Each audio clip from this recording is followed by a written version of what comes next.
tem muitas dúvidas, né, em relação a techuvá correta, o que é Torá, o que é Torá, o que é Tradição? Regina chegou. O que é tradição, né? O que deve ser feito, o que não deve, como deve ser feito. Beleza. Para quem não me conhece, eu sou a Cíntia, sou daqui Relator Israel, aqui de Cabo Frio. A gente existe aqui há 14 anos, vai fazer 15 anos agora no Rosh Hashanah, né? Que a gente existe como congregação judaico-messiânica conservadora, nós não somos ortodoxos. E é muito bom, gente, ter vocês aqui interessados em aprender. Então, o que acontece? Olha só que coisa interessante. Quando o marido realmente deseja melhorar e faz 1 hora de autoavaliação diária e Hitbodedut, tentando ao máximo melhorar, Hashem lhe mostra o que precisa ser corrigido. Isso aqui, gente, é judaísmo tradicional, não messiânico, de um rabino que nunca frequentou a igreja evangélica, nem igreja católica. É um livro racídico, né? Escrito pelo Shalom Arush, o rabino Shalom Arush, que não é messiânico, que não Cíntia. veio da igreja evangélica, que nunca teve qualquer contato com o cristianismo. Cíntia, E o que ele que é fala assim, nunca teve origem, né, evangélica ou católica. E o que ele está falando aí? Ele está falando de rito bodedut, de oração do coração, oração espontânea, né? Já falei no passado sobre rito bodedut, vou voltar a falar. E ele está falando que o eterno mostra o caminho. Ele está falando de você estar 1 hora diante do eterno, fazendo oração espontânea, para que o eterno mostre o caminho para melhorar. E Cíntia, o aí, que é muitas vezes, Hassid? você começa a fazer a sua techuvá e você pensa que fazer techuvá é se opor totalmente a tudo que você viu e aprendeu na igreja evangélica. Então, tinha na igreja evangélica, não presta, eu vou fazer diferente. Não é isso. É você saber discernir o que na igreja evangélica está errado e o que veio do judaísmo e está correto. Se você vai fazer techuvá, vai para o judaísmo messiânico ou para o judaísmo por revolta e oposição à igreja evangélica, você está fazendo isso por razões erradas. Agora, se você quer fazer techuvá e você vê o judaísmo, que é lindo, é profundo, é esclarecedor, é maravilhoso, como uma ferramenta ou um instrumento para a sua relação com o eterno, que essa sim deve ser de devekut, de apego. Shavuotov, gente. Muito bom estar com vocês. Deve ser de apego ao eterno, de devekut, de devoção ao eterno, de aprendizagem do eterno. E o judaísmo é uma ferramenta e não um fim por si só. Aí você está fazendo techuvá pela razão correta. Sempre, sempre ter o eterno como objetivo e finalidade da sua vida. Então, os próprios rabinos cabalistas, eles dizem, eu sei falar assim em inglês, a tradução em português não fica tão boa, fala assim, life is about Hashem and you.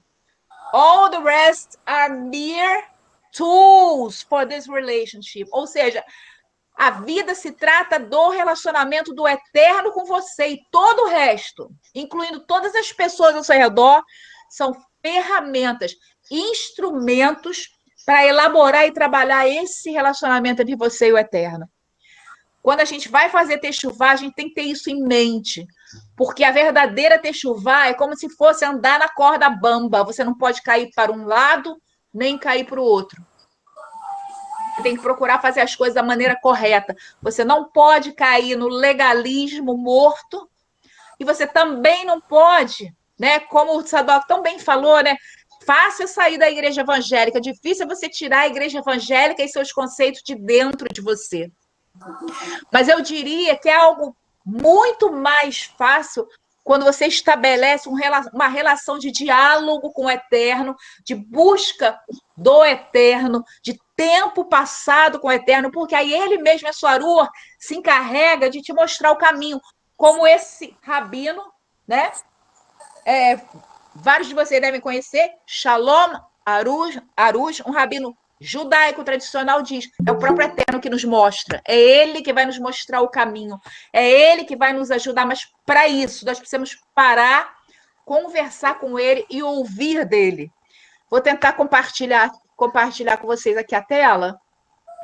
Deixa eu Cíntia, tirar... o que é Hassid? Oi, fala. O que é Hassid?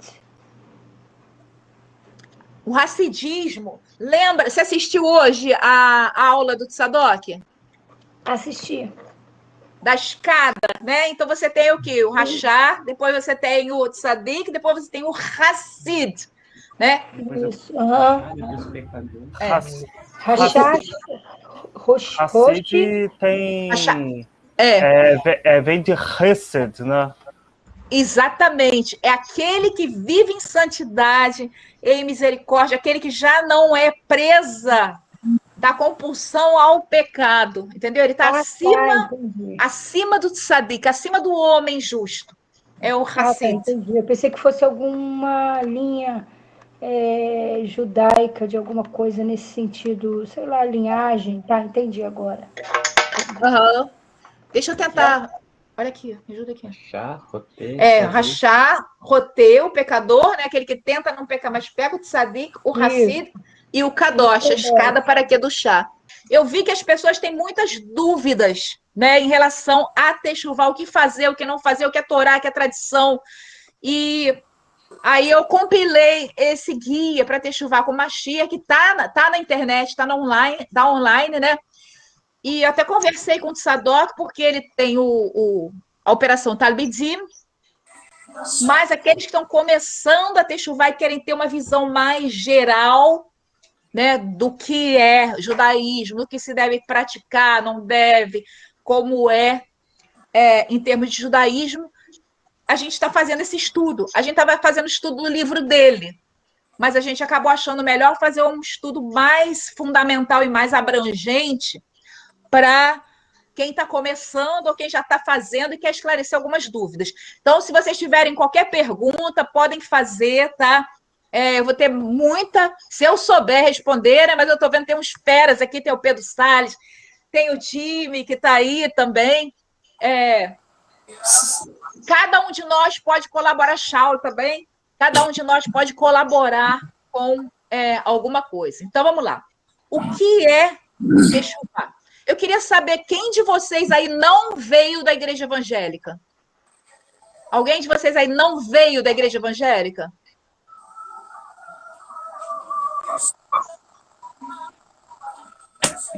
Todos vieram, então?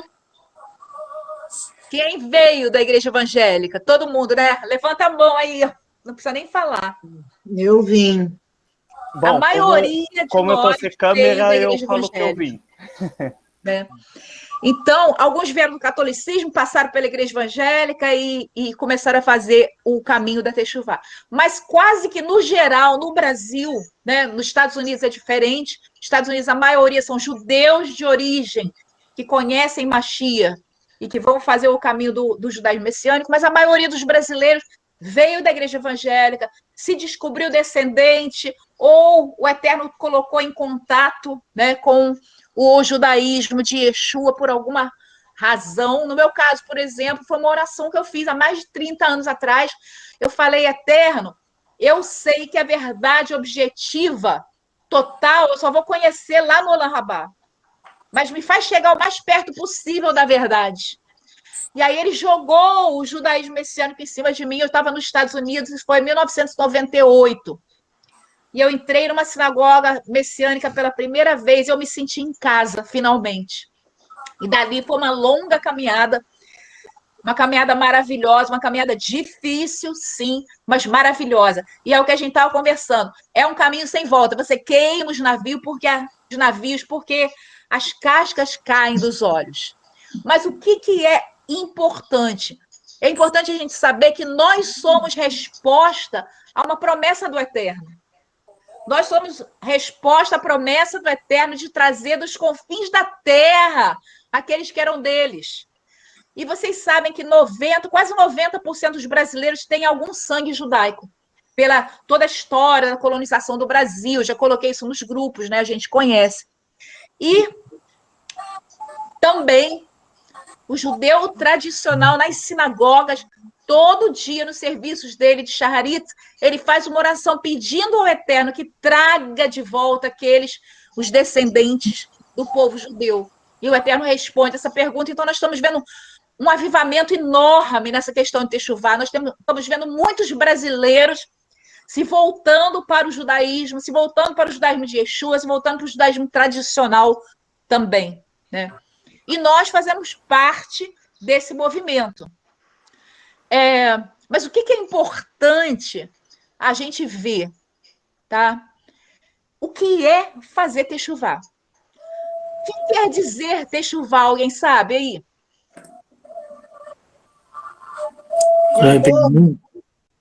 Retornar, é retorno. É fazer uma virada de 180 graus e se voltar para o eterno. Eu tenho para mim que... Fazer meia volta e voltar para o eterno. Né? Ao contrário da palavra pecado, né? Que pecado é het e significa se perder, se extraviar. Então, basicamente, a gente tem dois tipos de Techuvá. A Techuvá interior, que é pelo arrependimento, né? E a gente falou sobre isso semana passada, né? Falei até do e-book do Gustavo, que complementa perfeitamente esse, eu vou colocar no grupo depois, que fala da Techuvá interior, de arrepender-se e abandonar as práticas do pecado, né? Fazer uma cura interior. Entre as práticas de pecadores está o abandono à Torá, está a negação da Torá, a negação da eternidade e da autoridade da Torá, que muitas vezes a gente recebe de segunda mão de líderes, né, que falsamente creem lá na igreja evangélica, na igreja católica, que a Torá foi abolida, né? Que Yeshua veio para abolir a Torá. E hoje eu creio que todo mundo que está aqui sabe que não é assim, que a coisa não é assim. Cíntia, eu queria só falar uma coisa, pode? Um minutinho? Pode falar. A Haftará hoje, da primeira porção, fala justamente sobre isso que você iniciou falando, sobre que Deus vai restaurar o tabernáculo caído de Davi, Amós 9, do 7 ao 15. E hoje meu pai não conseguiu dar aula por causa dos efeitos da quimioterapia. O Cleito deixou uma palavra muito boa sobre essa Haftará, sabe? E as pessoas têm que olhar que o Senhor vai levantar, e ele fez uma analogia que eu achei muito interessante, que se a plenitude dos gentios é assim, quando Israel estiver assim, no que o Eterno tem para eles, vai ser ressurreição, como se fosse vida dentre os mortos, a promessa que está lá em Ezequiel 37.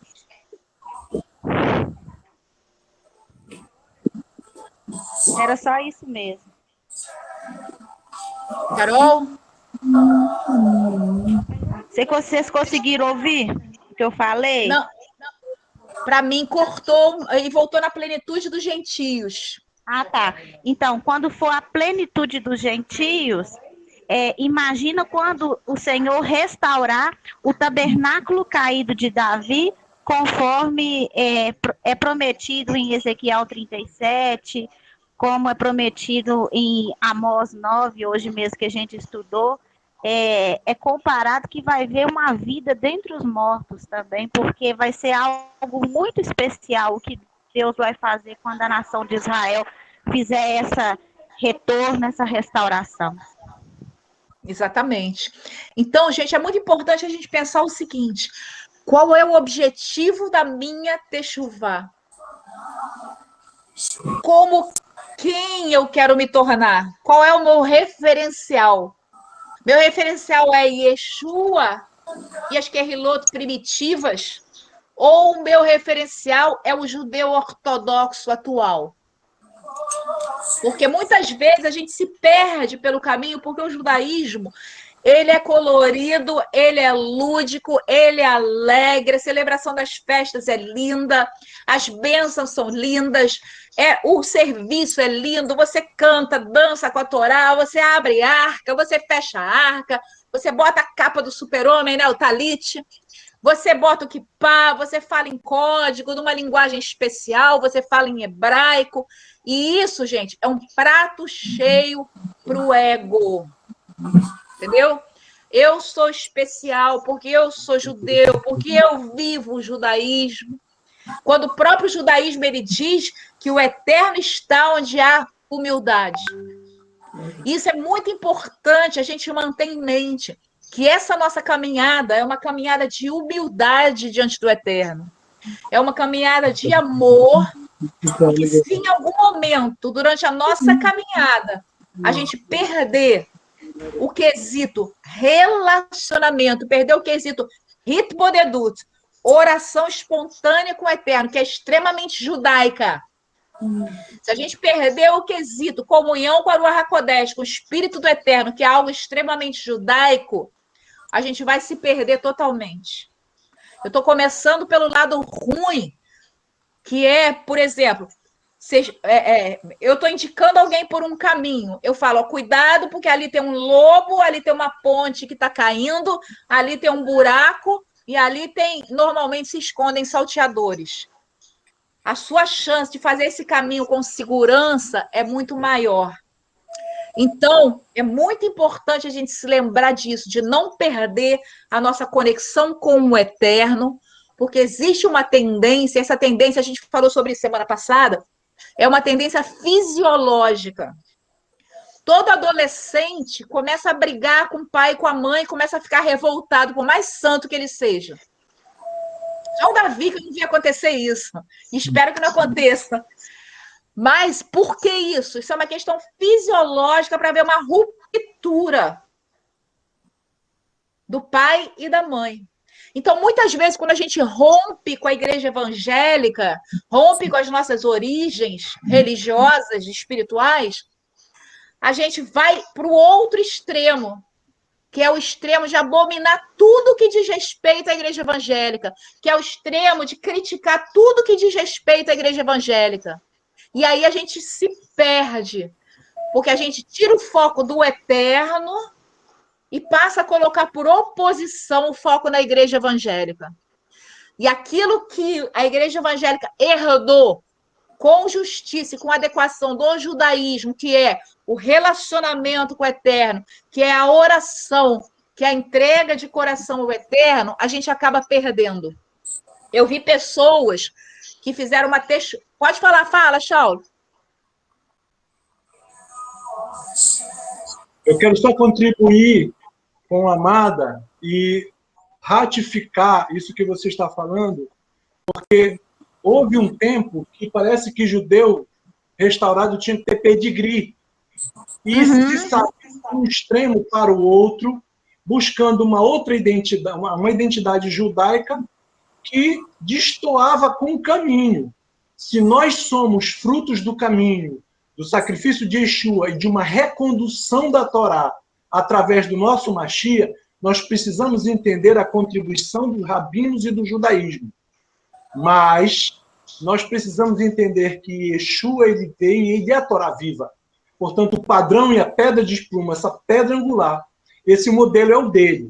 Eu vou deixar só um texto para os amados que diz o seguinte: fomos chamados de seitas, fomos expulsos das sinagogas e fugimos para o deserto. Ao longo de 2000 anos, fomos perseguidos, caluniados e mortos aos milhares, por causa do amor ao nome que está acima de todo o nome de nosso Messias, Salvador e Rei, Yeshua. Somos Israel, da terra ou dispersos, de todos os tons e tamanhos, descendentes ou não, também adotados, os do caminho, e o mais importante, somos a família de Elohim. Então eu deixo a minha palavra contribuindo para os irmãos, dizendo o seguinte, que nós somos, o nosso techuvá é sermos família de Elohim. Exatamente, exatamente. E termos como nosso modelo e espelho Mashiach, e não começarmos a nos afastar dele, a nos envergonhar dele e a buscar uma aceitação da comunidade judaica. Então, eu quero dizer para vocês, eu estou há 24 anos no judaísmo messiânico.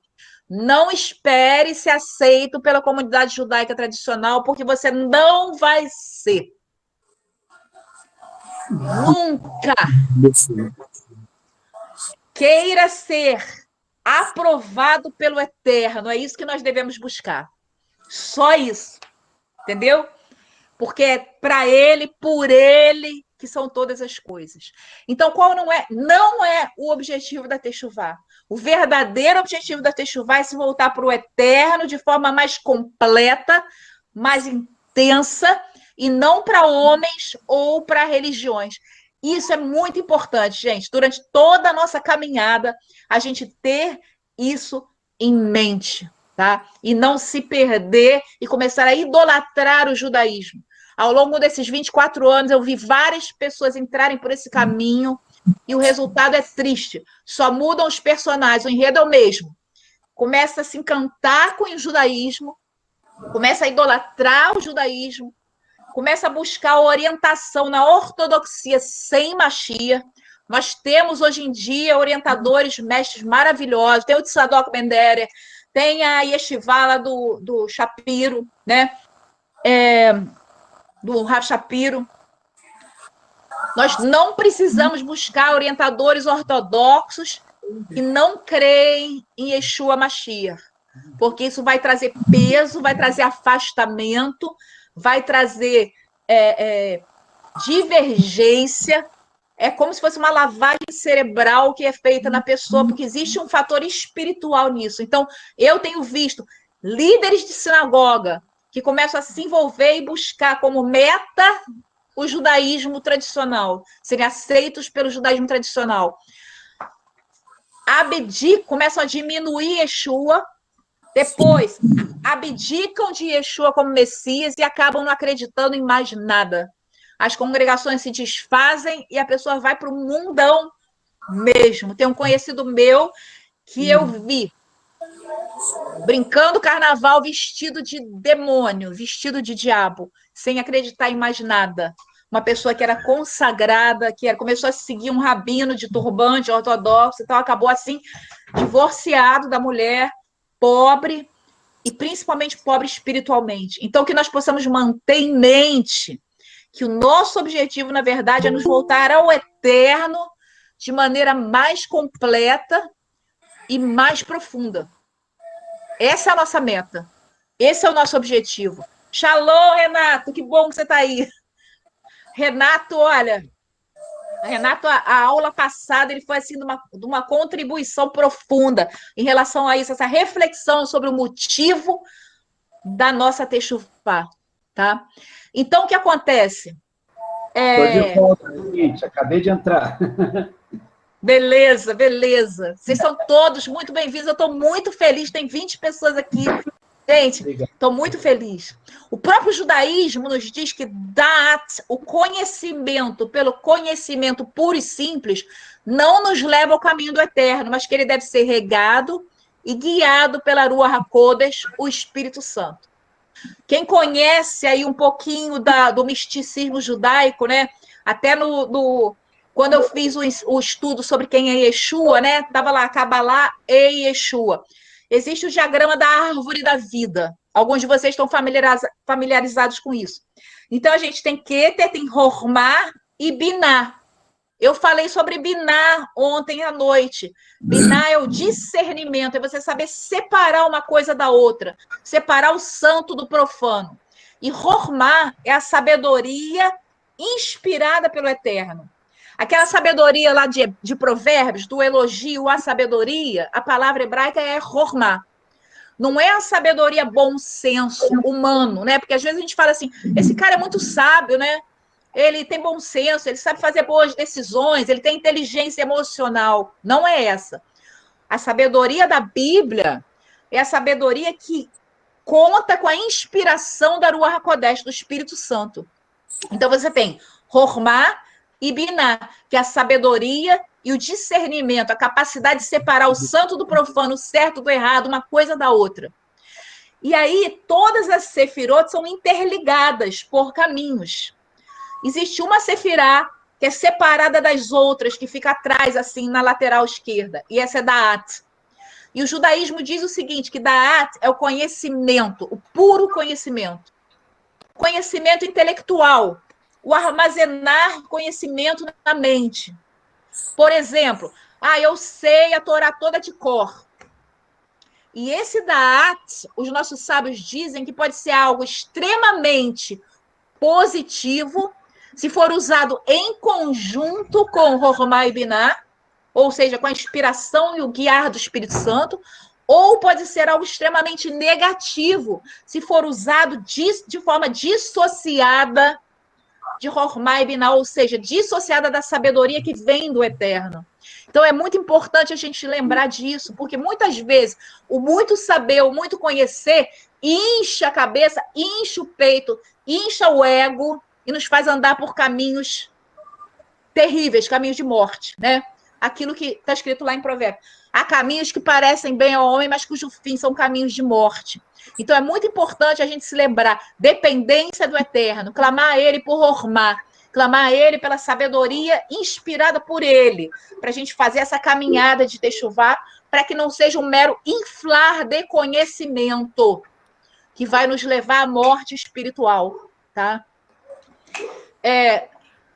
Então, outra coisa que é importante a gente ter em mente, que o nosso objetivo é o Eterno e que o nosso filtro são as Escrituras, o Tanar e o Brit Hadashah.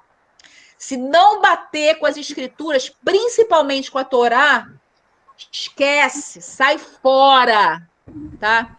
Vai embora. Tem um povo por aí que parece que não pensa em outra coisa, o único tema recorrente deles é dizer que Yeshua não era pré-existente, dizer que não houve nascimento virginal, dizer que Yeshua era apenas um homem, não falam em outra coisa. Gente, não é isso que o Brit Hadashah fala. Eu posso aproveitar e fazer uma reflexão que eu já até comentei contigo, Morá?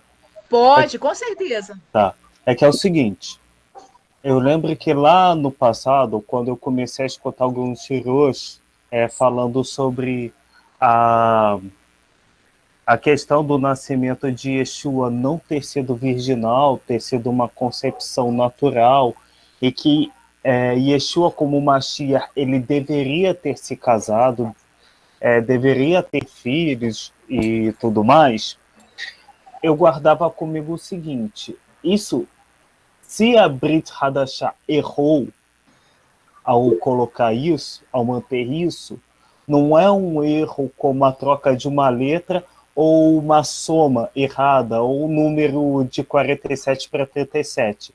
É um erro que coloca em xeque toda a obra da Brit Hadashah. E por que os escritores fariam isso? Se a gente considerar que na história, os escritores dos chamados evangelhos e tudo, eles tiveram que comparecer a governadores romanos, alguns tiveram que comparecer perante Nero, perante tantos governantes, e tiveram a chance de afirmar que aquilo tudo era mentira para salvar a própria vida. E eles preferiram morrer, né? Eles preferiram morrer do que negar tudo isso que eles ensinaram, que eles criam, que eles escreveram. E qual é o louco que morreria por algo que ele mesmo saberia que é mentira? Nem o mito maníaco faz isso. Exatamente. Em relação a isso, essas questões, a gente tem um excelente livro, não sei se todos conhecem, que é o Judaísmo Nazareno, Caminho de Yeshua e seus Talmidim, do Tzadok Ben-Derer, do Rosh Tzadok Ben-Derer. Ele aborda todas essas questões. Esse cara é sensacional, é o maior estudioso das Querilot primitivas, do início do cristianismo. Ele não só afirma as coisas que ele afirma, mas ele afirma embasando. Ele fala assim, eu estou afirmando isso porque está em tal documento, tal data, escrito por tal pessoa de tal autenticidade. Esse livro dele está à venda no Clube de Autores e eu tenho um PDF de uma versão antiga que ele autorizou distribuir também. Quem quiser, depois entre em contato comigo pelo Zap, que eu posso passar. E ele aborda todas essas questões. Mas é muito importante a gente ter em mente o seguinte, ele tem um estudo sobre isso também, que o judaísmo espera, ainda o judaísmo tradicional, um Messias que viria de um ventre fechado. Isso é judaico. Os judeus esperam o Messias vindo de um ventre fechado. Mas isso é uma outra questão que a gente vai abordar muito mais para frente. Eu quero contar uma história para vocês. Há muitos anos atrás... Edson, vou te passar, tá? Vou te passar o PDF dele. Há muitos anos atrás, apareceu aqui uma mulher, uma amiga minha me chamou e falou assim: eu conheci uma mulher que é mestre de Cabalá, ela está traduzindo a Torá do aramaico diretamente, ela é uma sumidade. Sofia, o nome dela, ela é judia e tal, vamos lá conhecê-la. E aí nós fomos conhecê-la. Foi uma pessoa que me marcou muito. E a minha amiga estava querendo estudar Cabalá, eu estava interessada também, e ela falou para mim assim, falou para a gente, vocês querem estudar Cabalá? Aí a gente falou, a gente quer saber o que é a Cabalá judaica pura. Aí ela falou assim, então me respondam uma coisa primeiro. O que é o Eterno? Quem é o Eterno?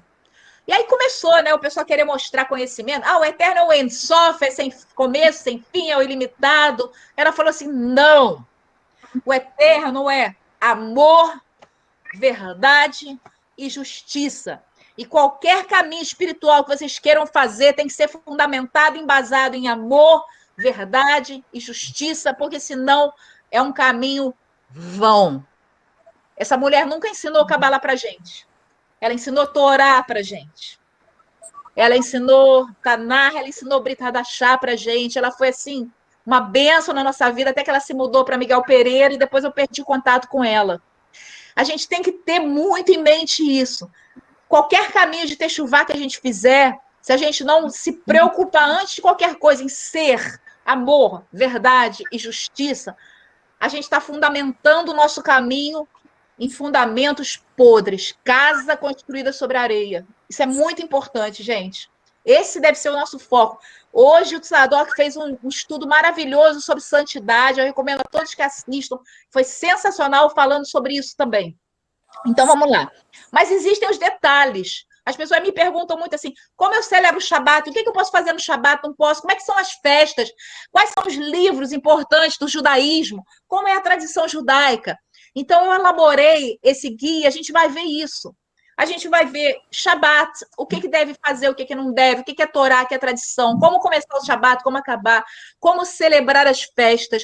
A gente vai ver as fases da vida judaica, né? Como é a gravidez, como é o nascimento, como é a Brit Milá, a circuncisão, como é o Bar Mitzvah, Bat Mitzvah, casamento, como é a família judaica, como são os rituais de morte no judaísmo, como o judaísmo vê o Olam Rabá, a vida depois da morte. Essas questões que são questões para a gente ter uma visão geral, né? Os principais livros da tradição judaica interessantes para a gente ler, para a gente ter uma visão geral do judaísmo e daquilo que a gente realmente é orientado a seguir. A gente não é obrigado a seguir, porque a gente não tem origem judaica, mas a gente pode seguir por amor ao Eterno se a gente souber como fazer e fizer da maneira correta, né? Não é uma obrigação, tudo não é uma obrigação, mas muita coisa é Torá para nós, porque tem coisas na Torá que é apenas para o povo judeu, tem coisas na Torá que são para nós. O Rosh Tzadok deu uma aula maravilhosa sobre isso. E... Pois é, tá vendo? Você tem que filtrar. É aquilo que o Rav Shaul falou. Examinai de tudo, retende o que é bom. E é isso que a gente deve fazer.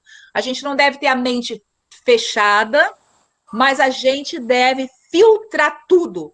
Torá, né? A Torá, os 5 primeiros livros da Bíblia, Tanar, que é todo o chamado Antigo Testamento, né? Que na verdade é um acróstico, né? Torá, Neviim, Ketuvim. A Torá, os profetas e os outros livros, tá? E Brit Hadashah. Esse deve ser o nosso filtro. Essa deve ser a nossa base e nosso fundamento, tá? Então, vamos lá. Judaísmo messiânico ou judaísmo nazareno? Quando a gente entra na internet, começa... Alguém quer falar alguma coisa? Fazer alguma observação antes de eu entrar nisso?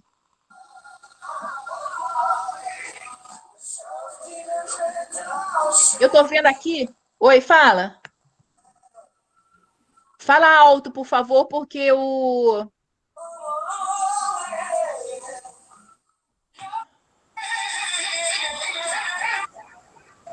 Acho que ninguém está falando, não, né? Mas eu estou lendo aqui, ó, já vi, a Carol, já vi muita gente se perdendo em Techuvá aqui em Minas Gerais. O Edson pediu o PDF, eu vou passar para vocês no grupo, né? Carol está falando aqui, muitos foram para sinagogas que não eram messiânicas. E vou falar uma coisa, passam por elas e acabam indo embora, tá? Começar no peixe até o melhor caminho, isso. Isso aí eu vou falar sobre isso também, nos níveis de interpretação da Torá. É muito interessante. A gente tinha um grupo de 30 pessoas, isso não era congregação, não, que a gente estudava a Torá e chamava Romanos 11. E esse grupo, muita gente, a mais da metade desse grupo se perdeu, começaram a querer ser aceitos mesmo na comunidade, nas outras sinagogas, né? E começaram nas reuniões, a gente já percebeu, começava a falar do Rabino Shaul, ficavam falando que a Brit Hadashah era livros históricos. Então, assim, coisa muito complicada, sabe? Pessoas que eram abençoadas, pessoas que eram profetas, tinham vários dons de revelação e de dons de cura e que foram perdendo no meio da caminhada. É uma coisa assim muito importante o que você está falando, porque as pessoas têm que ver o caminho mesmo para fazer essa techuvá. É algo que a gente falou na semana passada e deve ser falado mesmo. Tudo que você está falando aí não vai ser em vão, porque eles falam toda vez da divindade de Yeshua, eles falam do nascimento virginal, e eles vêm com argumentos que, se você não ficar esperto, se você não tiver uma base sólida, você se deixa levar mesmo. Exatamente. Eu creio que tem um fator espiritual aí, entendeu? Mas eu vejo que quem se deixa levar, em geral, está se afastando da Devekut, do apego ao eterno, da oração, da busca. Isso é muito importante, né? O Edson está falando, mais ou menos 4 anos que fiz techuvá, graças ao eterno. Tive algumas visões antes, eu tinha decidido até de viver. A techuvá, gente, é algo maravilhoso. É maravilhoso. O retorno ao início, retorno às coisas como eram no começo. Mas aí é muito interessante porque a gente vê na internet muito assim, judaísmo nazareno, judaísmo messiânico, né? Então, o que é isso? Qual é a diferença entre o judaísmo nazareno e o judaísmo messiânico? Vou falar para vocês, no Brasil, entre as congregações, é tudo muito confuso, porque ultimamente explodiu, né? Explodiu um monte de congregações, um monte de pessoas se reunindo para orar, e aí colocaram a nomenclatura nazareno, messiânico. Basicamente, nazareno era o nome, os nazarenos eram aqueles que seguiam Yeshua HaMashiach. Messiânico vem de Messias, né? Não tem nada a ver com a igreja messiânica do Jorei, né? É aqueles que seguem o Messias. Os nazarenos se reportam àqueles primeiros lá atrás do caminho. O movimento messiânico foi algo que começou mais recentemente. A gente vai falar sobre a história um dia, mas a gente quer primeiro dar uma visão básica sobre isso. Muito importante, gente. E esse é um fenômeno da psicanálise que eu acho sensacional. Figura e fundo. Fala aí um pouquinho sobre isso, Renato. Figura e fundo. Cíntia, eu estou ouvindo vocês aqui, eu estou me lembrando, né, de um fato que aconteceu comigo. Me colocaram num grupo, né, de judaísmo messiânico. E andei ali vendo umas leituras, uns vídeos que eles faziam, e o objetivo deles era que tivesse uma baita em cada casa. Né? E começaram a ter doutrinas muito estranhas, e eu acabei saindo desse grupo, porque eu estava percebendo, ainda que não conhecia muito, tinha alguma coisa que não estava batendo. né? E outra coisa, eu não entendo, sinceramente, assim, as pessoas quererem ser aceitas pela comunidade judaica. Não vai ser aceito nunca. Quem não é judeu de descendência não vai ser aceito. Não existe nem conversão para o judaísmo. Existe ser aceito, né? Mas não nesse sentido de, eu sou um deles. Você vai poder frequentar, você vai poder estar ali, mas você não é um deles. Se nós não somos judeus de nascimento, se não somos judeus de sangue, de descendência, né? Então já existe aí uma discrepância, né? Então eu já comecei a perceber que tinha coisa errada, né? E falando absurdos. Então a pessoa tem que estar muito apercebida mesmo, tem que estar atento, porque existe um movimento que ele é muito religioso, ele é muito místico, mas ele está mais para fora do que nos trilhos, né? Eu entendi assim. E eu percebi. Então, logo que saí do grupo, me colocaram de novo, eu falei, olha, eu não gostaria mais de participar. E saí, porque não agrega, não acrescenta, gera dúvidas, né? Todo mundo falando mal do Natal naquele dia, da festa de Natal, não vou comemorar, mas mais tarde vou para a casa da minha mãe comer as comidas. Falei, mas eu não vejo sentido nisso, mas a comida não tem nada a ver. Eu falei, bom, eu não entendo isso. Se você não vai participar, você não tem que estar lá para comer. Se você é radicalmente contra, né? Mas também é a minha maneira de pensar. Não sei nem se eu estou certo quanto à minha opinião, tá? Mas a gente vê que tem muita coisa que não confere, né? Até mesmo o Tzadok Ben-Derer, uma vez, eu perguntei para ele onde ficava, né, a congregação, e primeiro ele quis me conhecer. Eu nunca fui lá ainda não, mas ele quis me conhecer, saber quem eu sou. Não é aberto assim, chegar lá e vai entrando, né? Não é dessa maneira. Então, a gente vê que já existe um critério, já existe, né, uma ordem. E realmente tem que estar muito atento, tem que estar muito apercebido, porque senão a pessoa ela é tragada. E acaba se perdendo. O pior de tudo é que acaba se perdendo. Não é nem para pertencer a um grupo, é para se perder. Por isso que o que você falou, Cíntia, tem algo espiritual também nisso, né? Existe um movimento espiritual, eu diria assim, uma coisa antimessiânica agindo ali, né? Uma Renato? vez... Fala, pode falar. Fala, Só para ajudar nessa fala do Renato, com relação a essa questão do reconhecimento, chega a ser um absurdo, porque as pessoas parecem que saem de uma identidade ou de uma plataforma, como eu costumo chamar, e vão para outra. E lá elas querem esse reconhecimento. Elas ficam no meio que um underground, né? Ou seja, está no meio termo desses dois pontos.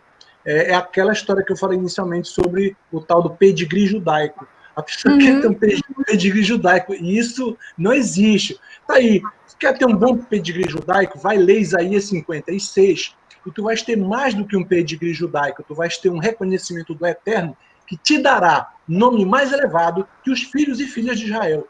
Tu que és estrangeiro, e tu que és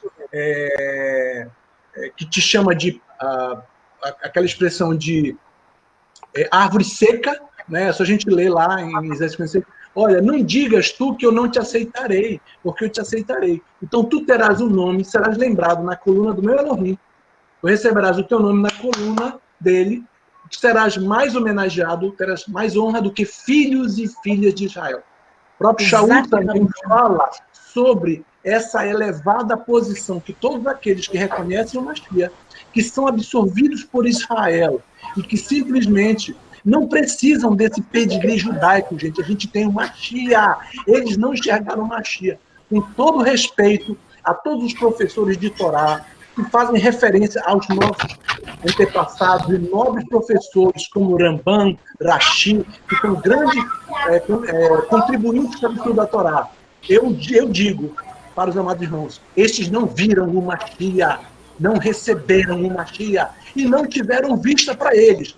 Bem-aventurados sois vós, neste século, neste ano, neste mês e neste dia, que enxergam o Mashiach.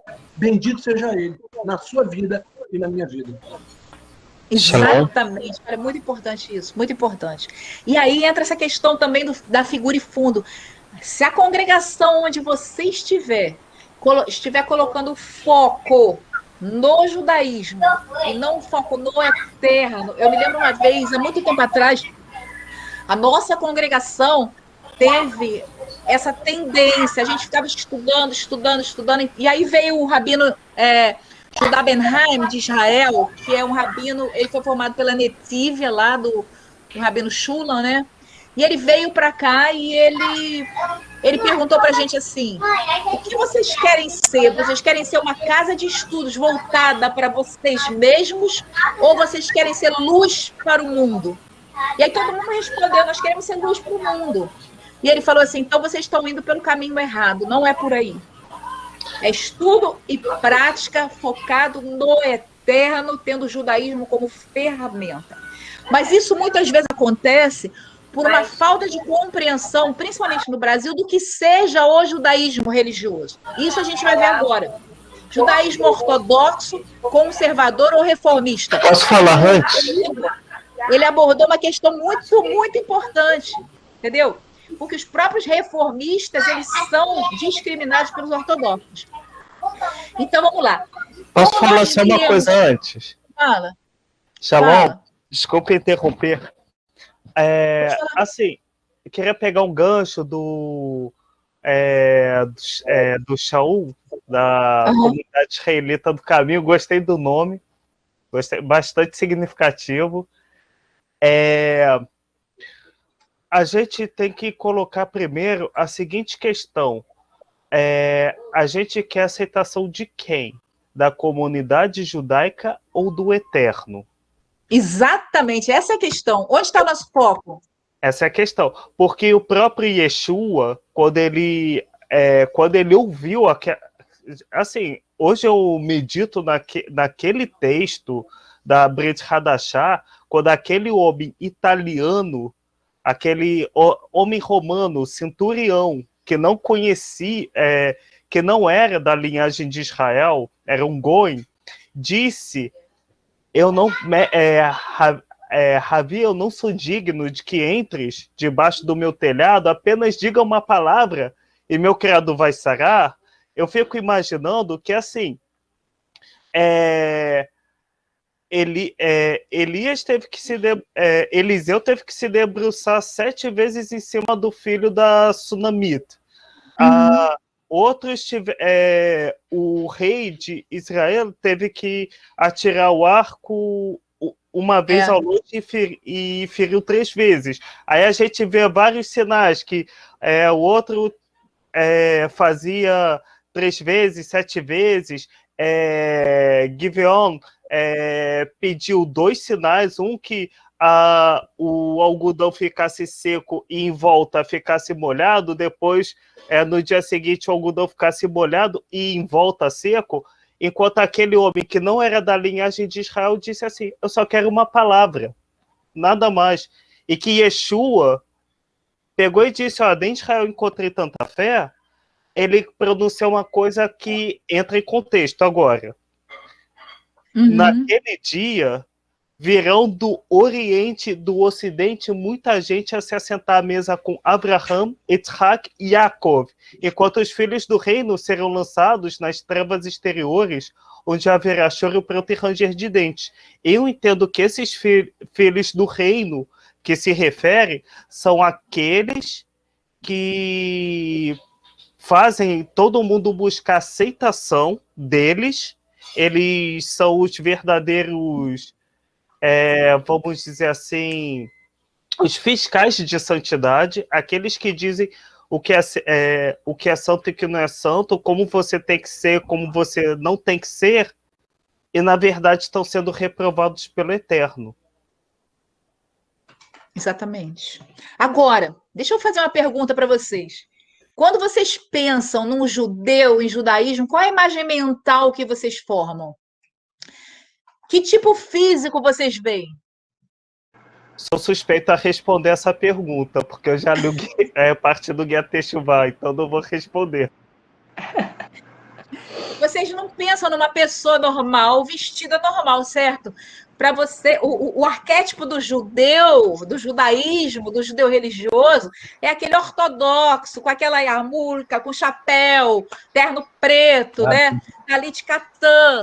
É nisso que a gente pensa. Mas sabe por que a gente pensa nisso? Por ignorância.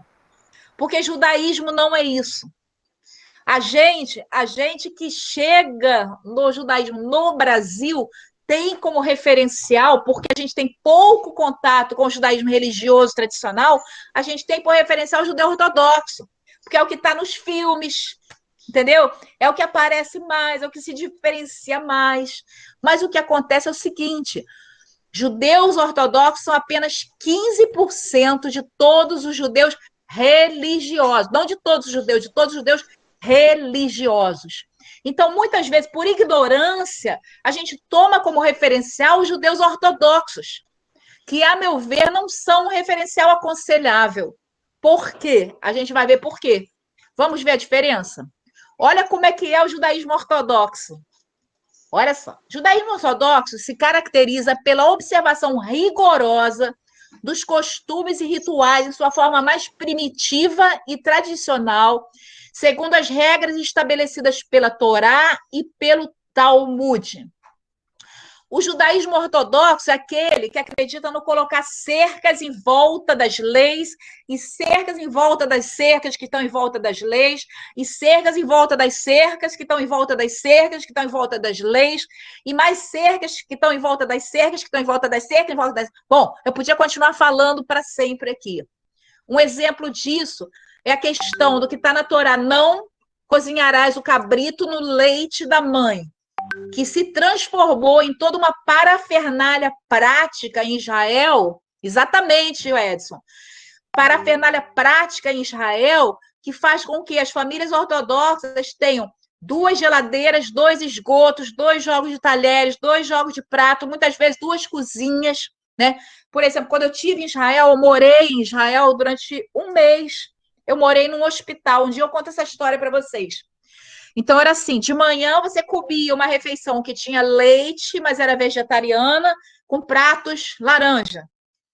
Na hora do almoço, e talheres laranja. Na hora do almoço, era uma refeição que tinha carne, não tinha leite, com pratos verdes e talheres verdes. E à noite era, de novo, uma refeição com leite, mas sem carne, que era em pratos laranja.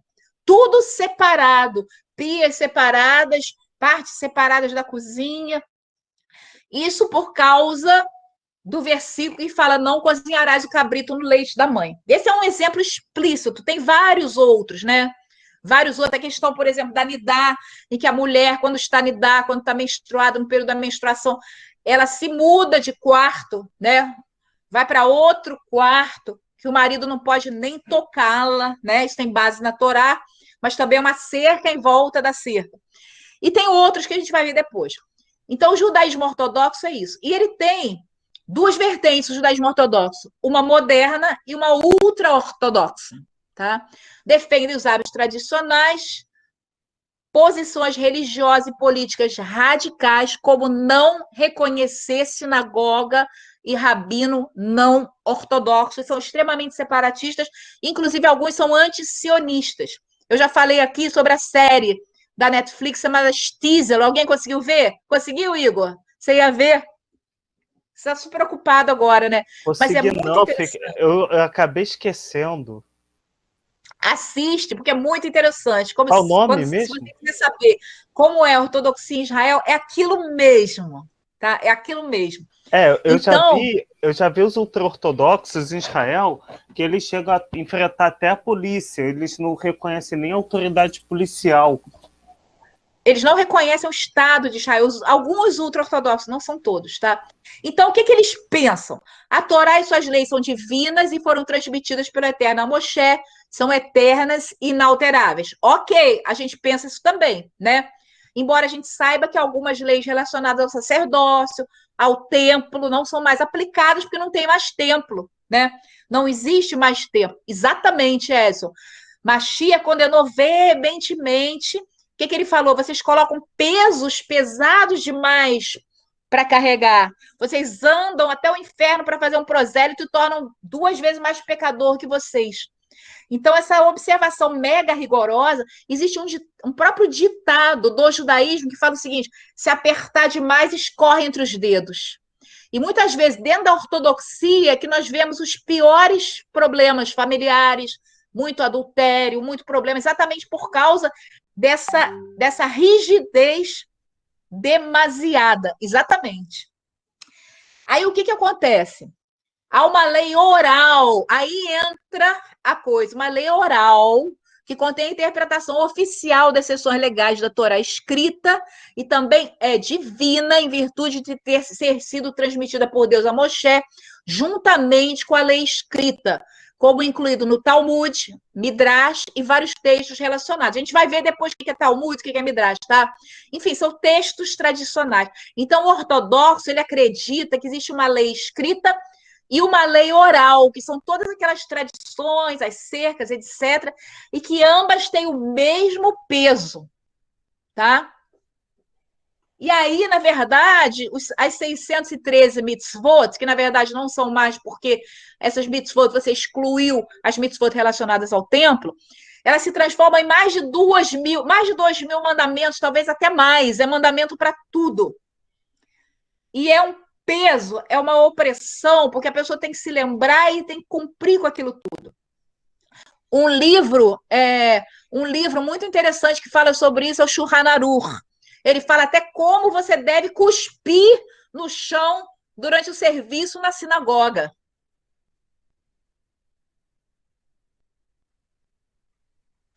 Esse eu não vi ainda não. Eu vi o Nada Ortodoxa, e eu vi o Shtisel. O Shtisel é lindo, é de uma sensibilidade assim extrema.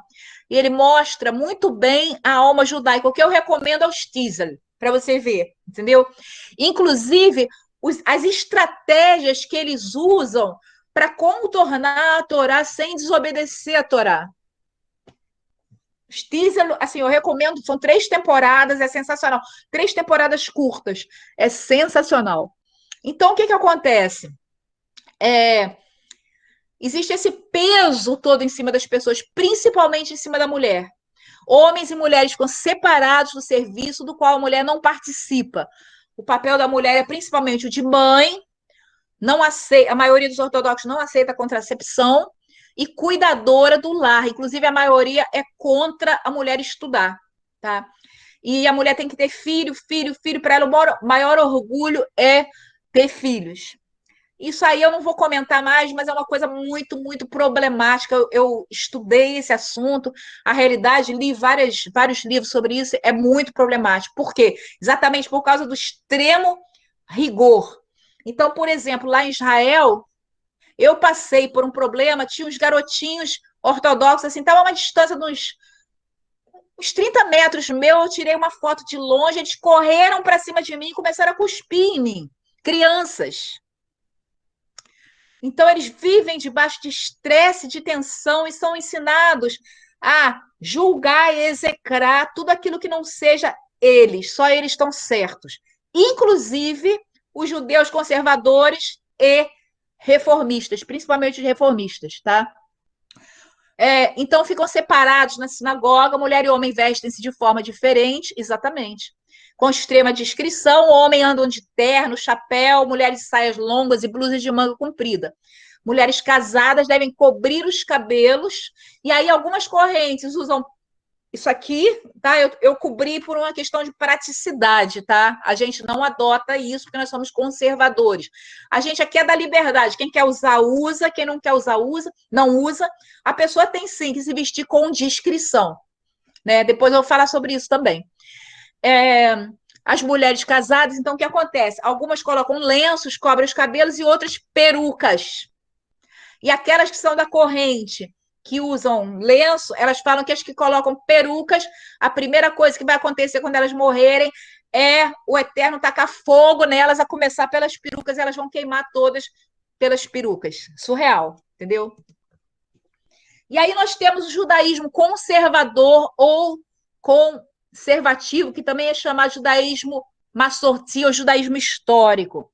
Tem uma sinagoga muito legal, até eu passei o o link para o Rosh Sadok assistir, ele gostou muito, que fica em Buenos Aires, chama Comunidade Amihai. Vou até escrever para vocês, se vocês quiserem assistir um dia, é muito legal. Vocês vão ver o que é um serviço conservador. Alguém já assistiu um serviço conservador? Tradicional, sem ser messiânico? Ninguém aí? Não, eu não. Renata assistiu? Não, ainda não, Cíntia. Não, né? O meu primeiro contato com o judaísmo messiânico foi nos Estados Unidos, e lá a maioria é conservadora ou reformista.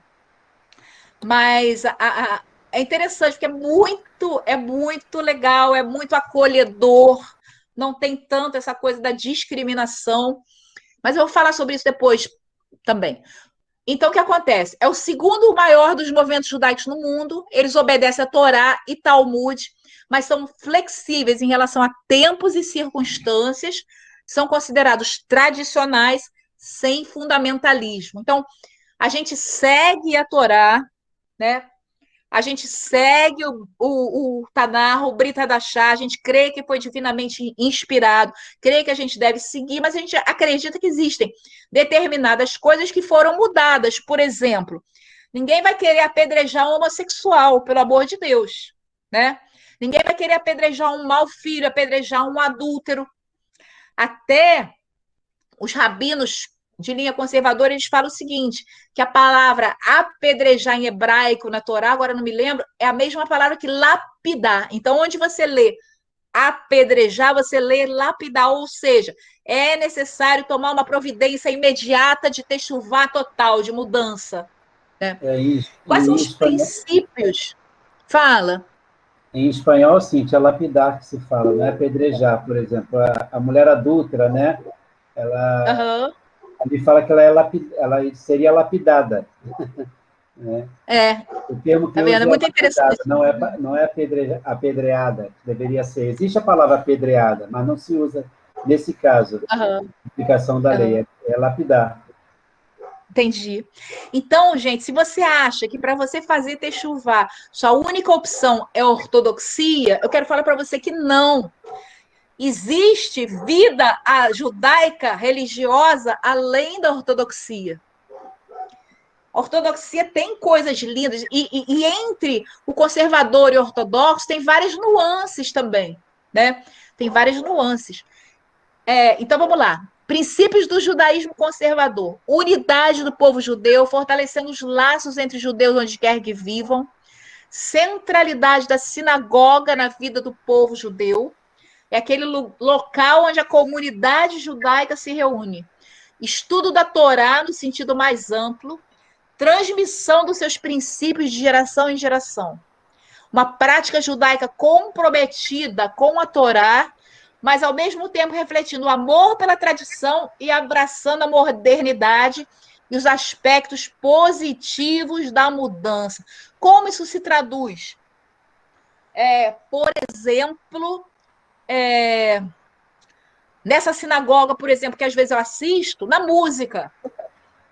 Eles colocaram ritmos mais modernos, ritmos mais jovens, num serviço de Shabat mais flexível, com meditações, bem parecido com o nosso. Tem piano de cauda, tem tarbuque, tem violão, tem canto. Na presença da mulher, tem uma mulher que canta, que faz as bênçãos, entendeu? Esse assunto muito me interessa. Te interessa, né? Assiste. Eu botei o nome aí, depois você procura, tá no YouTube. Comunidade Amihai com J. Muito bom, muito bom, João. Eu posso dar uma palhinha no final do teu estudo sobre essa visão de cânticos renovados, né? Você, Shalom... Com certeza, fala agora, que é melhor. Fazer 2 versões, no finalzinho. Tá bom, tá legal. Então, isso, gente, é judaísmo, não é igreja evangélica, não é cristianismo, é judaísmo, tá? Centralidade de Israel com o conhecimento e uso da língua hebraica na vida do povo judeu. Então, toda sinagoga conservadora ela tem um curso de hebraico, etc. Valores de igualdade, pluralismo e democracia no desenvolvimento da tradição judaica. Não é aquela coisa que só o Sinédrio manda e não se pode discutir. Por exemplo, Israel, né? Para a pessoa ser considerada israelita, ela tem que apresentar Ketubá da mãe e Ketubá da avó. Vocês sabem o que é Ketubá? Ketubá é o documento, é o contrato de casamento. Entendeu? Já no judaísmo conservador, há outras formas de aceitação da pessoa como judeu, tá? Esse é o movimento que fica entre os ortodoxos e reformistas, progressistas, cresceu muito nos anos 50 a 60 e se tornou a forma mais popular do judaísmo. Só que agora, recentemente, quem está em primeiro lugar é o judaísmo reformista, tá? O rabino, a visão dessa, por exemplo, nessa comunidade, todo mundo chama o rabino de Alê. É Alê o nome dele, o cara é sensacional, é um cara cheio da Ruach HaKodesh, vocês vão ver. O judaísmo conservador inclui homens e mulheres em todas as esferas da vida judaica. As mulheres e homens podem desempenhar papéis iguais no serviço religioso. A mulher pode subir a Torá, por exemplo, ler a Torá. Existem nuances, existem sinagogas conservadoras que não aceitam que a mulher suba a Torá, tá? Maioria das sinagogas conservadoras deixam homens e mulheres sentados juntos. No entanto, as mulheres contam como minyan, né? Minyan é a contagem de 10 pessoas para que a Torá saia da arca, que haja o cortejo da Torá e a leitura da Torá. Podem dizer bênçãos e ler a Torá durante os serviços. E aí tem o reformista. Eu acho o reformista é muito sensacional, com uma exceção. O reformista ele vai contra a Torá quando ele aceita o casamento gay. E aí, nesse quesito, ele perde tudo que ele tinha ganhado, né? Ele também é chamado de judaísmo reformado, liberal ou progressista. E ele defende a introdução de novos conceitos e ideias nas práticas judaicas para adaptá-las e adequá-las ao momento atual. Se você for numa sinagoga reformista, mesmo você sendo goi, não sabendo nada de judaísmo, você vai ser recebido de braços abertos, você vai ser tratado igual, ninguém vai te olhar de lado, você vai ser tratado com amor. Eu já fui, gente. Fui lá em Israel e fui na Argentina também. Sinagoga, eles não te perguntam se você acredita em Yeshua, se você não acredita. A visão é abraçar, é acolher, é tolerar, é ser flexível, entendeu? Só que tem esse grave problema, que vai contra a Torá aceitando o casamento gay. Fala, Joana. Eu sou uma goi e me senti super aceita, super amada, super em casa nessa sinagoga. Amém. Que bom! Me sinto super aceita, super amável. A gente, como, amor? Goi é gentil? Goi é os gentios,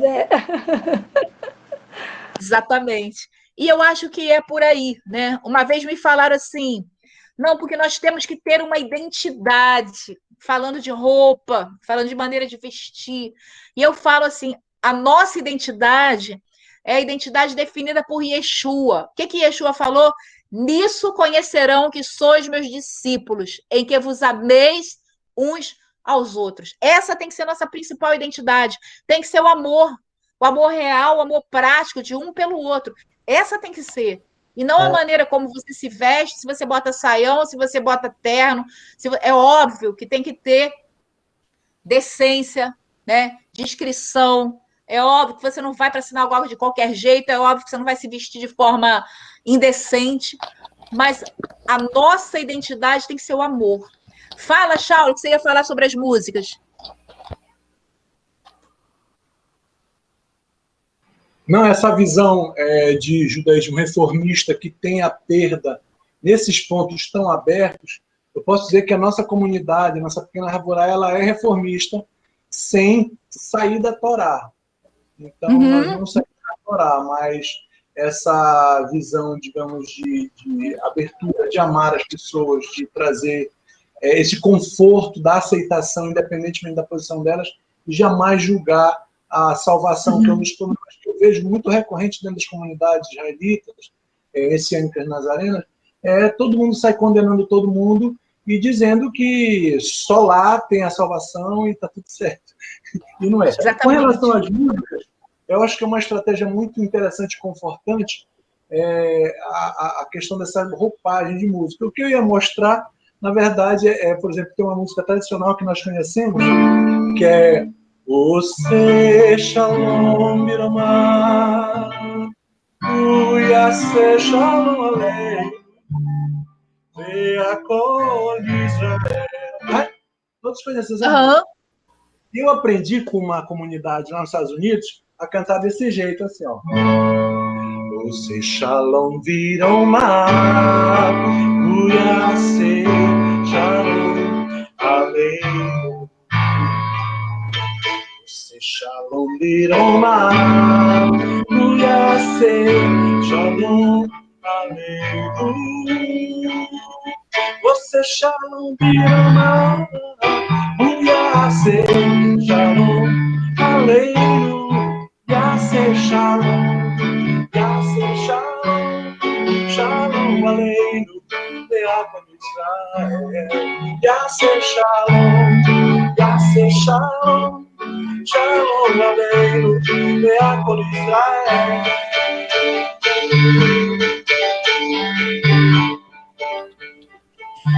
Muito parecido como eles cantam na Mihai, muito parecido. E você vai amar. Pois Você a gente gosta disso. Assim, é gostoso a gente contextualizar essa fonte de Israel que nós temos para uma coisa um pouco mais moderna, sem ficar nos extremos, né? Nem muito para o radicalismo, nem muito para o modernismo. Exatamente isso. Exatamente isso. E é interessante que eu fiz essa experiência uma sexta-feira, que a gente não estava tendo Kabbalat Shabbat, e eu entrei na internet e eu comecei a assistir diversas transmissões de diversas sinagogas tradicionais e messiânicas. Primeiro eu comecei pelas tradicionais, e a conclusão que eu cheguei, não existe uma igual a outra, não existe um parâmetro, não existe um molde, não existe um modelo, é uma diversidade que é uma coisa linda. Então, tentar colocar a liturgia dentro de um parâmetro e criticar a criatividade, a maneira de ser do outro, é algo totalmente errado. Totalmente errado. Você vê lá, eu pude ver a música lá o dia que a gente foi lá na Bneior, né? É parecida com a sua. É bem parecida com a sua. Tem dois lá, tem uma dupla, né, Jimmy? Tem uma dupla animada lá que faz duas vozes, tem hora que parece uma dupla caipira, tem hora que parece jazz, tem hora que parece reggae. O importante, na verdade, aí entra de novo a questão da figura e fundo. O importante é o eterno ser a nossa figura e a gente se ater à verdade da Torá, do Tanar e da Brit Hadashah. Isso é o mais importante. Gente, 20 horas. Eu não quero me alongar muito, não, porque depois eu não quero que vocês fujam da aula, que vocês falam, demora demais. Por mim pode continuar. Tem muita coisa boa para a gente ver e discutir ainda e refletir sobre, né? Alguém quer falar alguma coisa, fazer alguma pergunta ainda? Não, Cíntia, quando falava aqui da questão da recepção nas sinagogas reformistas e que o nosso objetivo, o nosso foco é receber as pessoas. Bem, eu fiquei me recordando das palavras de Yeshua, quando ele destrechou muito bem aquela parte de amor ao próximo, na Brit Hadashah, quando ele dizia assim, olha, se vocês saudarem só os seus irmãos, o que vocês fazem demais? Os goim fazem da mesma forma. Exatamente. Se vocês só falarem com quem com as pessoas que vocês amam, que galardão vocês vão ter? O que vocês estão fazendo de extraordinário se todo mundo faz assim? Exatamente isso, entendeu? E aí a gente lembra também de outra coisa que vai até além, né? Quando a pessoa precisa mais do seu amor exatamente quando ela menos merece. E essa questão do menos merecer é segundo a sua ótica, né? E aí a gente vê que a ortodoxia se perde nessa questão, porque ela acha que os outros não são merecedores do amor e da aprovação, da aceitação, porque são diferentes. E é aí que se perde, e é por isso que eu desaconselho a todos que fazem Techuvá o caminho da ortodoxia. Primeiro, a própria Sarah Goldenberg, nossa amiga que foi criada dentro da tradição judaica, ela fala, gente, quem não foi criado, nasceu e cresceu dentro da ortodoxia é algo praticamente impossível de você cumprir.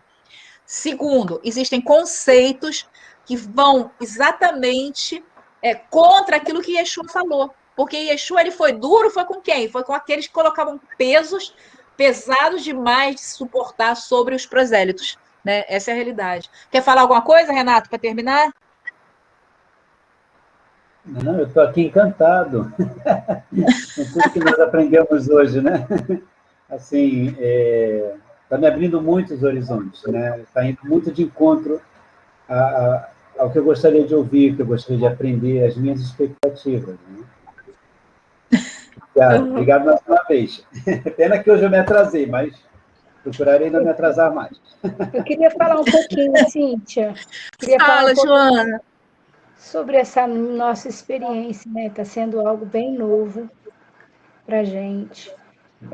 E eu, assim, eu tenho muito essa, né, do louvor, né? Eu toco teclado, eu gosto, né? E como a gente né?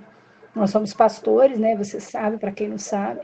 Mas da igreja onde nós criávamos, nós tínhamos muito essa coisa do cântico espontâneo, né?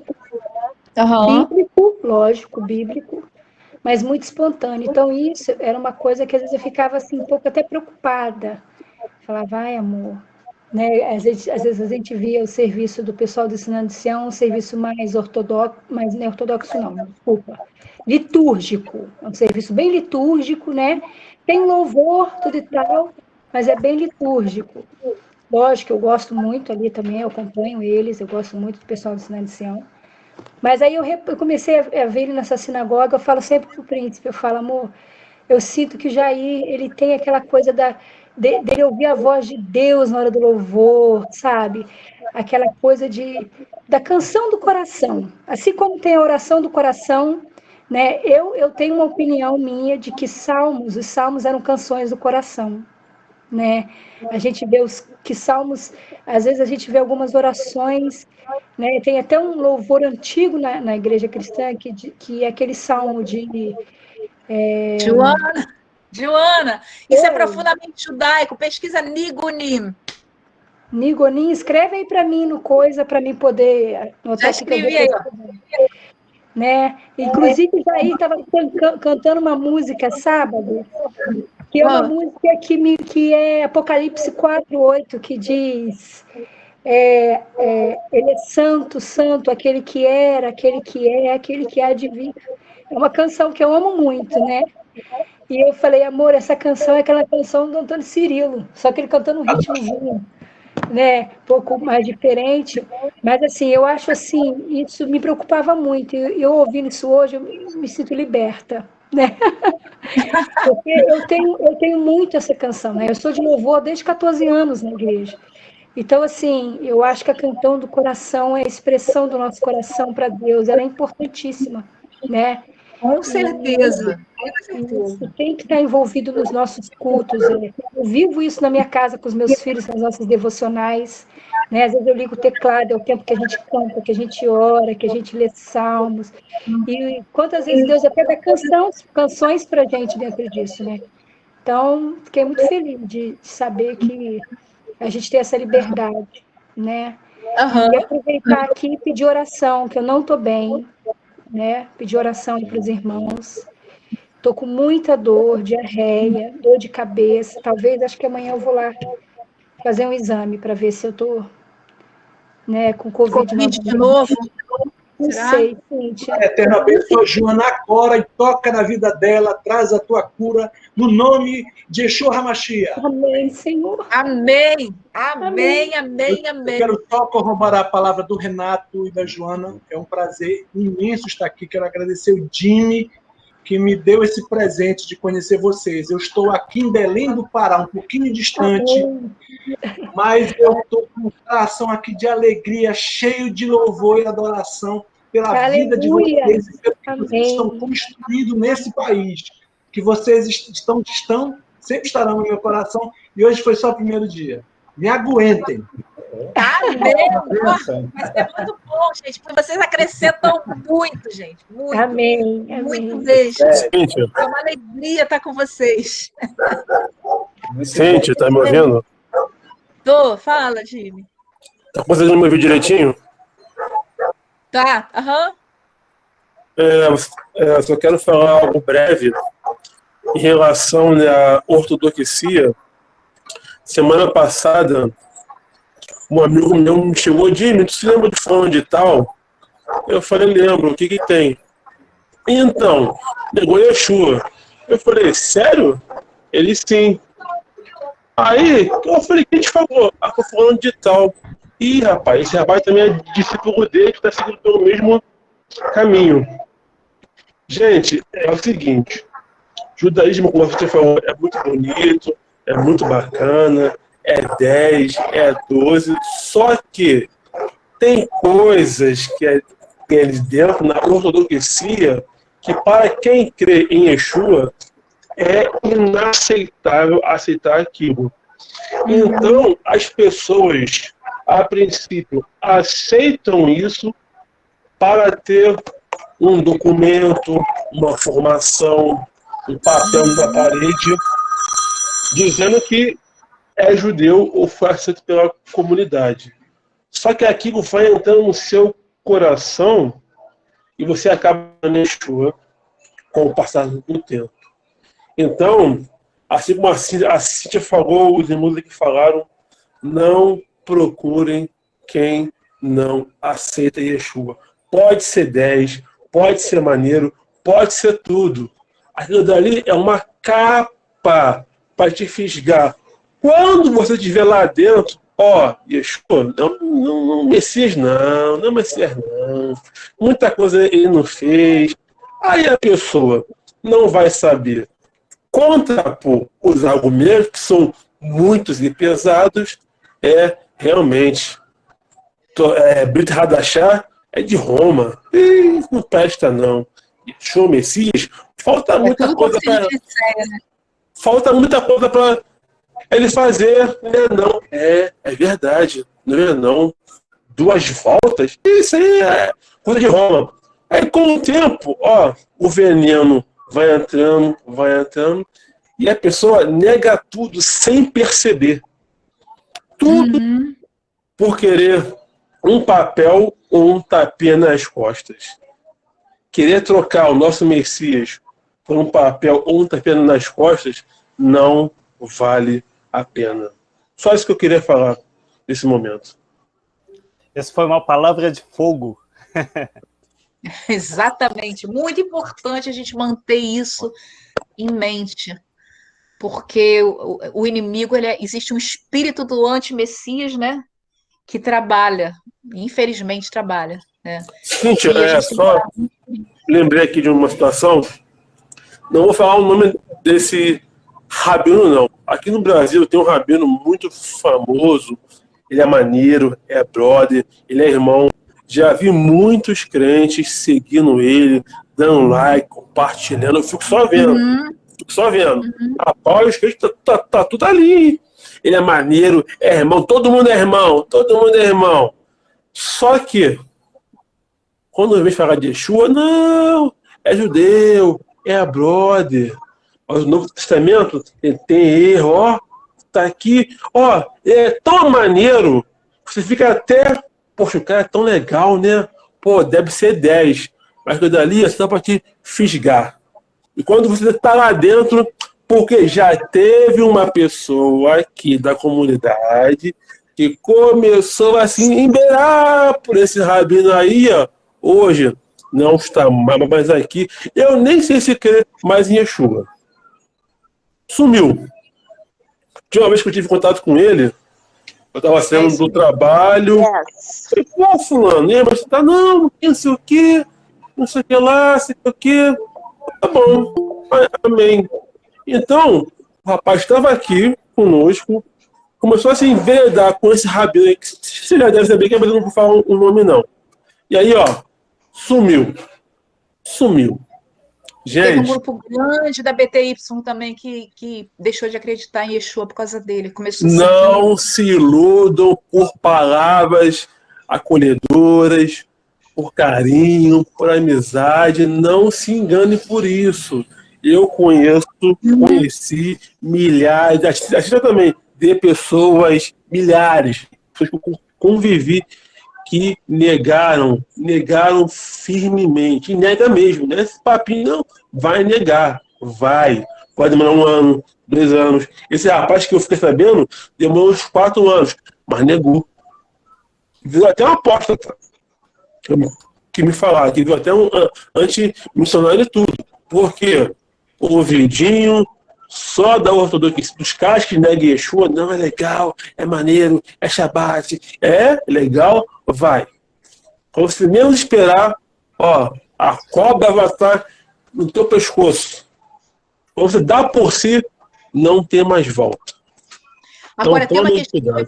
importante, Odile, em relação a isso, que eu vi em muita gente que aconteceu isso, primeiro começou a diminuir Yeshua e depois começou a desacreditar. É a maneira da pessoa se sentir e a maneira da pessoa se agir. A pessoa começa a entrar em secura espiritual, ela começa... A gente teve um processo parecido aqui na congregação com um líder da congregação, entendeu? Entra em secura espiritual, começa a ficar revoltado com tudo, revoltado com todos, criticando tudo, criticando todos. E eu me lembro daquele mandamento, né? Lá no Beit Hadashah, seja a paz de Mashiach, o árbitro do vosso coração.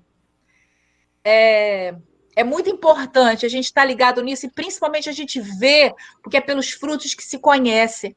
E principalmente no Facebook, internet, a gente vê uma diferença clara, absurda, na maneira de agir entre aqueles que realmente creem que Yeshua é preexistente, é uma manifestação do eterno, e aqueles que não creem. A maneira dessas pessoas agirem para com o próximo, a diferença na maneira dessas pessoas agirem para com o próximo é gritante. É gritante, né? As pessoas que não creem, elas são sarcásticas, elas são desrespeitosas, elas colocam charge. Eu vi uma charge, gente, José Maria Espírito Santo na cama, José Maria Pomba na cama. Como que uma pessoa ousa publicar uma coisa dessa no Facebook, desrespeitando a fé do outro, né? Ironizando a fé do outro. E entre as pessoas que realmente creem que Yeshua é divino, que Yeshua é uma manifestação, uma quinumá do eterno, a gente não vê esse tipo de comportamento. Então, é muito fácil você ver só pelo comportamento das pessoas dentro da Techuvá, é muito fácil você discernir quem é quem. Né? Gente que entra no Facebook do outro para colocar besteira, para agredir. A gente não vê isso entre as pessoas que creem que Yeshua é uma manifestação divina. É muito interessante essa diferença de maneira de agir. Olha, não sei se você notou isso, Time. Uma coisa que eu já observei em alguns ensinos de rabinos, geralmente do meio ortodoxo, é assim, para pegar e atingir aqueles que creem e seguem Yeshua, crer que Yeshua é o Mashiach e tudo mais, eles dizem que Edom, Esaú, ele gerou Roma, foi o pai de Roma, que Jacó gerou Israel e Esaú gerou Roma. Quem já leu o livro escrito por Flávio Josefos,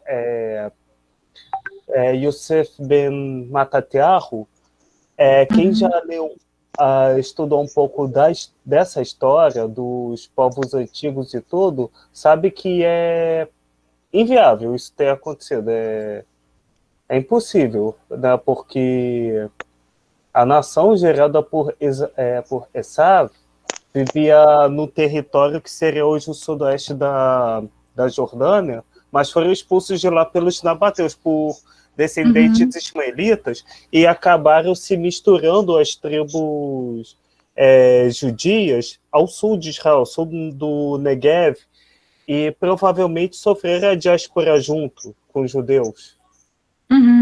Então, os edomitas, ao contrário do que eles ensinam, estão misturados hoje aos judeus. Uhum.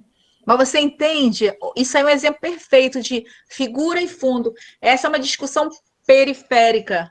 E às vezes as pessoas se fixam nas discussões periféricas em detrimento das coisas de centro, que é ensinar o amor, a verdade, a justiça, a santidade, o apego ao eterno. E aí as pessoas se perdem. Eu Gente, levantei essa questão 2019, mais. dá vontade de fazer uma vigília, né? Olha, gente, eu vibro. Mas vamos lá. Eu posso pedir a você, Saulo, para fazer uma oração para terminar? Se ele está aí ainda.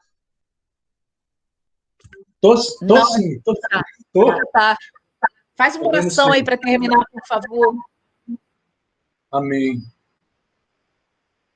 Bendito sejas tu, Adonai, nosso Elohim. Bendito sejas tu em nossas vidas, em tudo que tu tens colocado. Nós que éramos improváveis, nós fomos achados, tu assoviaste, nós ouvimos. Lutamos contra todas as tradições, viemos dos mais diversos lugares. Nós somos gratos a ti por esse Shabat que passou, por essa semana nova que é. Pela alegria de conhecer irmãos tão preciosos. Cada um de nós temos as nossas lágrimas contidas em teu book, em teu livro, e tu sabes da dificuldade de cada um de nós. Amém. Tu venhas nesse momento nos acolher e nós ratificamos os nossos pedidos, os nossos desejos, as nossas necessitudes, mas também, Pai, dizendo para ti, conta conosco, nós estamos aqui, nós queremos a tua guerra, nós somos os teus filhinhos aqui, amando os nossos irmãos periféricos, tanto cristãos quanto judeus, mas entendemos que temos diante de nós o teu caminho, e o teu caminho nos leva até a ti. Por isso, abençoa a tua serva que nessa noite nos trouxe grande entendimento, que nos trouxe reflexões absurdamente importantes. E todos que estão participando deste momento que continuem sendo abençoados. Abençoa todos os nossos grandes irmãos, o Rabete Zadok, Jamie, Pedro, e todos esses que estão proclamando a tua Torá de uma forma mais precisa, de uma forma mais aproximada de ti. Nos dá esse favor imerecido de lutarmos ao lado de irmãos tão grandiosos, irmãos tão vigorosos, irmãos tão dedicados à tua Tabara, à tua palavra. Te agradecemos, te pedimos, te louvamos, te honramos, no nome Kadosh do teu Filho enviado Yeshua, o Messias. Amém. Amém. Amém. Gente, muito bom estar com vocês.